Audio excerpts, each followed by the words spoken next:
must come to an end, which is unfortunate, but that's life. That's bittersweet. Promised myself I wouldn't cry. Baseball fans in Oakland begin a final send-off to their beloved A's, while at the same time, plans are taking shape to bring an expansion baseball team to Oregon. Good evening, everyone. Welcome to West Coast Wrap. I'm Alex Savage. Major League Baseball ready to move into a new era here in the West. Tonight, the A's have just started their final home series in Oakland. They're set to move to Las Vegas within the next few years, where new details are surfacing tonight about plans to build them a new ballpark right along the Strip. While in Oregon, a major push is underway to bring an expansion team to Portland. A big announcement today by developers. We begin tonight's coverage of the future of baseball on the West Coast with KTVU's Crystal Bailey, who caught up with A's fans determined to experience one more game at the Oakland Coliseum. There's a lot of excitement and a lot of energy and a lot of green and gold as fans tell me they have one feeling tonight: bittersweet. It is very bittersweet. Fans filling the parking lot, setting up tents and grills for one of the last tailgates for the A's at the Oakland Coliseum. Sad to see them go, of course. I have a long history here. I met my wife here, proposed to her at a game. Promised myself I wouldn't cry. The team spokesperson says they expect 30,000 fans at Tuesday's start of the final homestand against the Texas Rangers, as diehard fans look back on the last few decades. My grandmother used to work here, so I met a lot of old A's players, Dave Stewart, when I was young. Some of my favorite players, Miguel Tejada and Eric Chavez and Mark Mulder, from back in the day. You know, that's when I was a kid, and those are the guys that I looked up to. There are fans who've attended games dating back to the original opening night 57 years ago. I had 5 generations following the A's. And the next generation of fans. I really have a lot of great memories here. Some pointing out their frustration at A's owner John Fisher. I am very, very disappointed in John Fisher for not figuring it out. Oakland needs the A's, certainly more than John Fisher needs money. Many folks saying goodbye at tonight's game, but some coming to every game in the series. Sitting on all different sections so we can get, little taste of all aspects of the park. Most saying just because Oakland won't host the A's doesn't mean they'll give up on the A's. There's a reason to go to Vegas. Yeah, hard to turn your back on the team you've been rooting for your whole life. Go A's! The A's spokesperson tells me Thursday night's game, the last home game here at the Coliseum in Oakland, is completely sold out with more than 46,000 fans expected to attend. In Oakland, Crystal Bailey, KTVU, Fox 2 News. And plans to build the A's a new ballpark in Las Vegas just cleared another hurdle. Clark County issued an implosion permit for the Strip's Tropicana Casino site yesterday.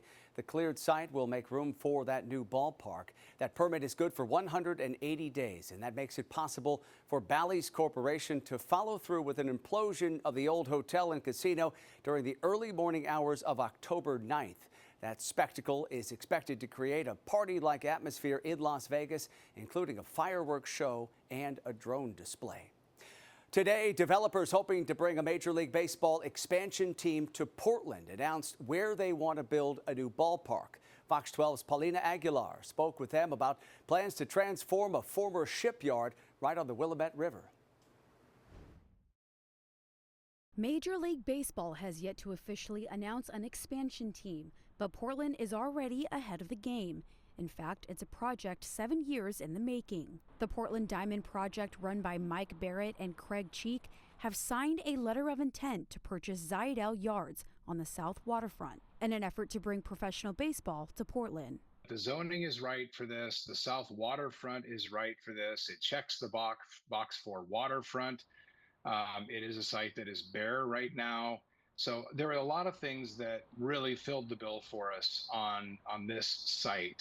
The 33-acre former shipyard will look over the Willamette River and be in close proximity to public transportation and hotels. We've gotten to this process, and this real estate has always been, in our mind, a big punch list item, and hopefully a linchpin type item for what our ultimate dream is. It's a very competitive deal. It doesn't guarantee us anything, but it does put us in the conversation. From investments in land that could house a new Major League Baseball stadium to the announcement of a WNBA team to Portland, the business of sports was front and center at the Greater Portland Economic Summit, showcasing teams across the metro area that are key to jumpstarting the revitalization of downtown. These two, how many people they bring to downtown Portland, what else brings that many thousands of people night after night after night to downtown Portland?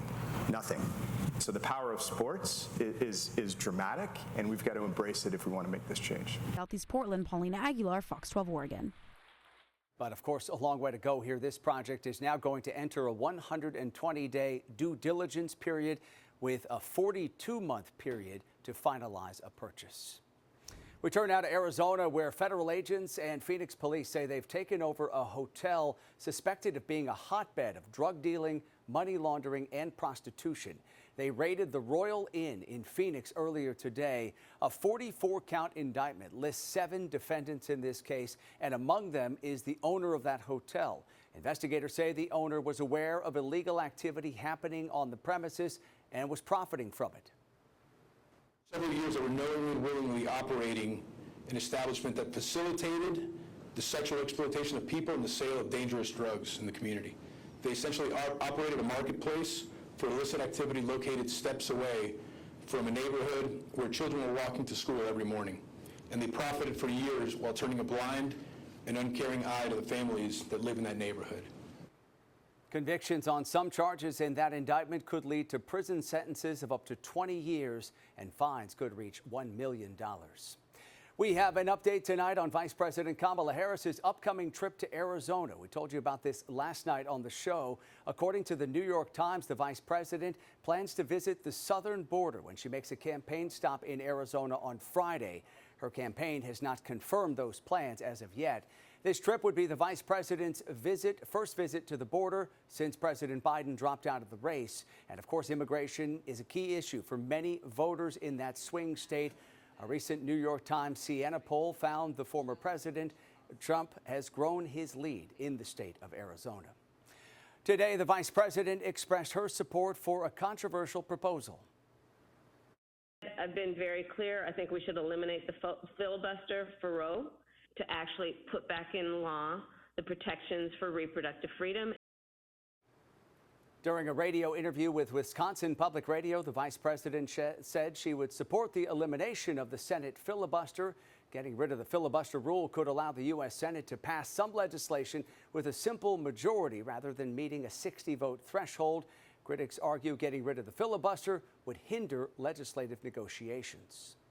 Former President Trump kept his focus on the economy today with a campaign stop in Georgia. He spoke earlier today about plans that he believes will help U.S. businesses and the workforce. Here is the deal that I will be offering to every major company and manufacturer on earth. I will give you the lowest taxes, the lowest energy costs, the lowest regulatory burden, and free access to the best and biggest market on the planet, but only if you make your product here in America. If you don't make your product here, then you will have to pay a tariff, a very substantial tariff, when you send your product into the United States. The former president believes this plan will spur job creation all across the country. Another woman has now come forward accusing Sean Diddy Combs of rape. Today in Los Angeles, Thalia Graves held a news conference alongside her attorney, Gloria Allred. She spoke about the effects of the alleged abuse she says she endured at the hands of Combs and his associates. Graves accuses Combs and his head of security of drugging and raping her in New York City in 2001 and recording that assault. Some of the hardest parts of this pain are the shame and the guilt I have experienced that plays a negative part in my day-to-day ability to function properly. Graves is the latest person to accuse Combs of sexual assault in civil litigation after his former girlfriend, Cassie Ventura, sued him last year. And of course, Combs is in federal custody tonight in New York City after being arrested and indicted last week on charges of sex trafficking, kidnapping, and racketeering. Up next tonight here on West Coast Wrap, a new scam going around that threatens to expose your secrets. Coming up, a Las Vegas woman shares how she was targeted and tells you what to watch out for. Also, a scramble to get ready for ski season. We'll show you how the people working at one Southern California resort are working to bounce back as wildfire damage surrounds them. And in weather, here's our live camera this evening in Phoenix. The current temperature close to 100 degrees. They have another hot forecast for tomorrow, and we'll have the update coming up.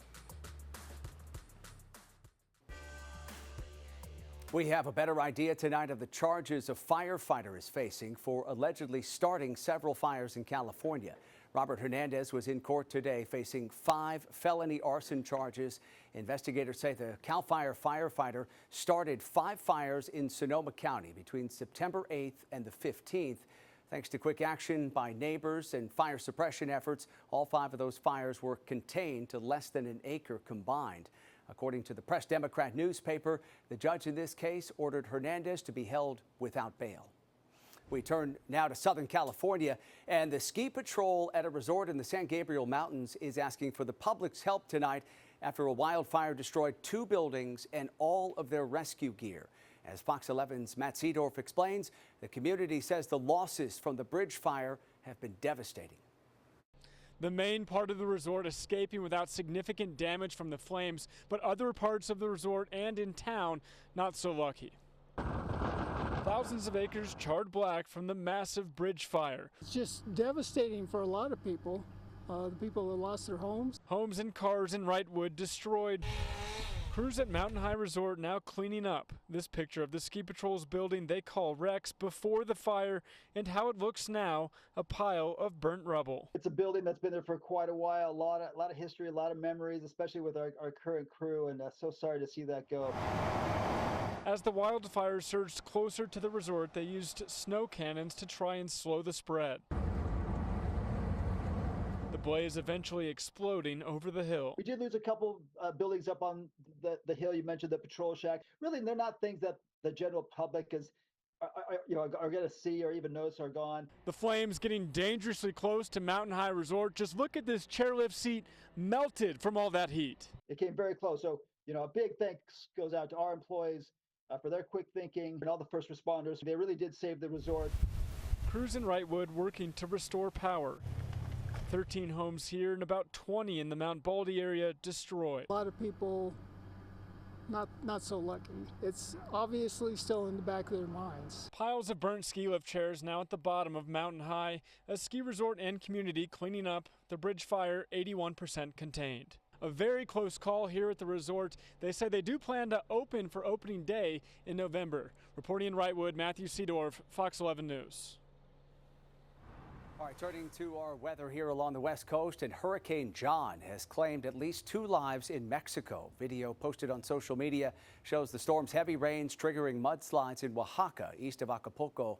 The slides in that mountainous area are being blamed for the deaths of 2 men. John made landfall near Acapulco last night as a Category 3 storm. Winds topping 120 miles per hour ripped the roofs off of some homes and knocked out power to tens of thousands of homes and businesses. For more, let's bring in KTVU meteorologist Mark Tamayo, who is tracking what's left of John and the weather conditions all across the West. Hey, Mark. Hi there, Alex. Yeah, the tropics very active, starting to become very active for September. As we take a look at the satellite, you can see the progression. There's that landfall as a Category 3 storm and weakening. But even though weakening, there's still a lot of moisture here. So as a result, the flash flooding, the heavy rainfall will continue to be a big concern with weakening Hurricane John. And there's the historic track here, and you can see that making that landfall as a Category 3 storm. Now, showing you this as we do check out the view, showing you some more temperatures across the West Coast and an overall change in the weather pattern. Here's the satellite I was looking for, and we do have the low clouds and fog, so that cooled off portions of the West Coast today. And there's actually a system up here, up in the Pacific Northwest. That'll bring in some cloud cover and some showers up in the Seattle area for tomorrow. This was Seattle today. Looked like a nice sunny day. Temperatures on the warm side in the upper 70s, 78 degrees. As we show you, San Francisco is a hot day yesterday, but in fact, a warm day today. But you can see the fog making a comeback, so some cooling near portions of the coast and right around portions of the bay, but a hot day just a few miles inland. Then, of course, the heat really focused in Arizona. They had a break last week, but not for today. 108 degrees this afternoon with lots of sunshine. Here's the plan for tomorrow. There's that next system coming on board for Seattle, so this could produce possibly a 1/10 of an inch to a 1/4 of an inch of rainfall, but there's even a chance of some thunderstorms as well. A cooler day for the San Francisco Bay Area. It's a warm weather forecast for Denver, and they're still talking about the heat in the Arizona area for tomorrow, especially out toward Phoenix for tomorrow. In terms of the cloud and the rainfall forecast model, clearly it's focused up here, so up toward maybe Medford or Portland or Seattle for tomorrow. But the main impacts will definitely cool off portions of Northern California, but the heat, it continues to be a big focus. In Phoenix, they have an excessive heat warning for tomorrow. Temperatures once again approaching 108 degrees. Take a look at the forecast for some more areas across portions of the West Coast. You can see San Jose in the Bay Area, upper 70s, with Palmdale in Southern California, upper 90s, and Scottsdale, Arizona, forecasting 109 degrees. So here's a breakdown over the next 3 days, Wednesday, Thursday, and Friday. Some clouds and even maybe some showers up in the Pacific Northwest, as you can see here. Definitely cooler for the San Francisco Bay Area. Southern California, Los Angeles saw the fog in the morning, clearing into the afternoon hours. But look at the triple digits. We had a break in Phoenix last week, but not the case this week.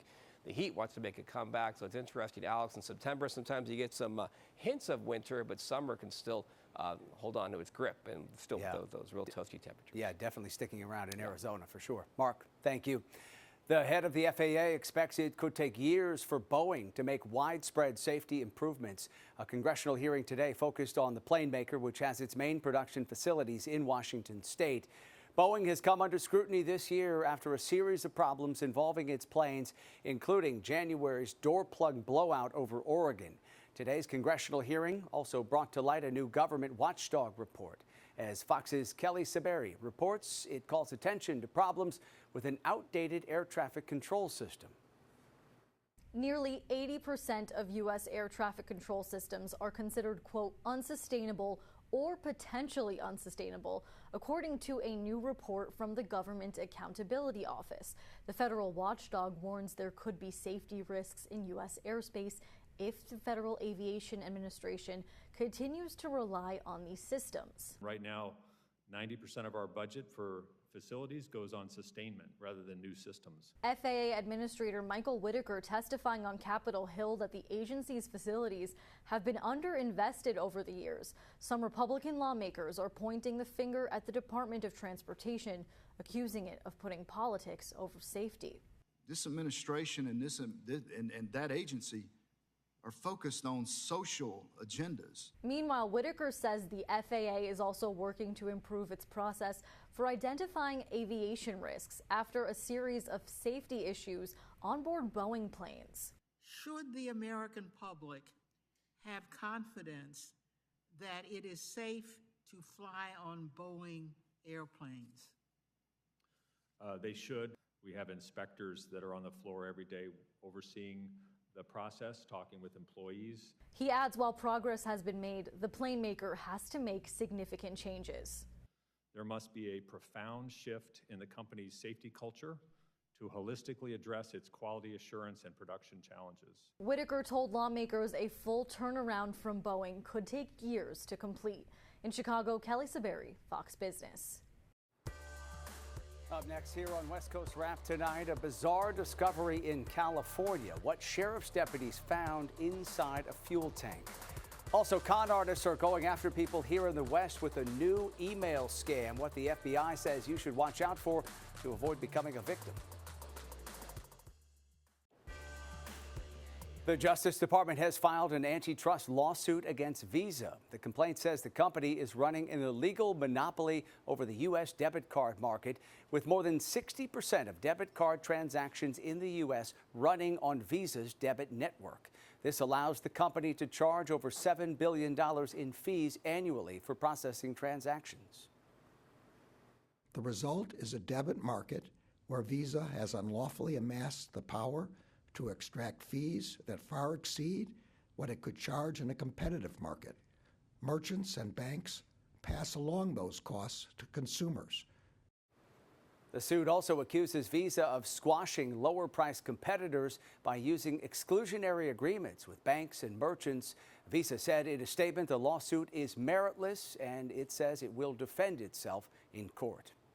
Authorities in California's Central Valley are investigating after 2 women were mysteriously found inside a fuel tank, and one of them died. They were found Monday in Delhi. That's about 100 miles east of San Francisco. The Merced County Sheriff's Office says both were adults, but authorities have not released their identities. The second woman remains in the hospital tonight. Her condition is unknown. Deputies are continuing to investigate how the women ended up inside that 750-gallon tank. Detectives also found 3 calves at this property. One of them had to be euthanized, and the other 2 were seized because they were malnourished. A woman in the Las Vegas area is calling attention to a scam that threatens to expose what you do behind closed doors. Fox 5's Andriana Shepard spoke with the FBI about how con artists are using images of where people live, hoping to convince victims to send money. Is visiting my address a more convenient way to reach me in case I don't cooperate? That's how a long, alarming email attachment to Nikki Pucci started, complete with a picture of the outside of her home. The writer claims they had remote access to her phone and could see everything Pucci was doing in the privacy of her own home. We're going to release all of your, terrible things that you don't want anyone to see unless you send us $1,900 in Bitcoin. Do not send the money. It's a scam. We don't believe they have any images. We don't believe there's any validity or truth to what the actual threat is. The FBI's Rafiq Matar says these scammers are taking advantage of information that's already out there, like your address. Then they go to Google Maps and screenshot a picture of your home to pretend like they've been there. They are preying on folks' fear, and it's an effective tactic. If someone were to receive this letter, what should they do? Take a pause. Just take a breath there. Matar says this con and many others try to scare you into sending money in a short time frame. And once you do, the money is gone.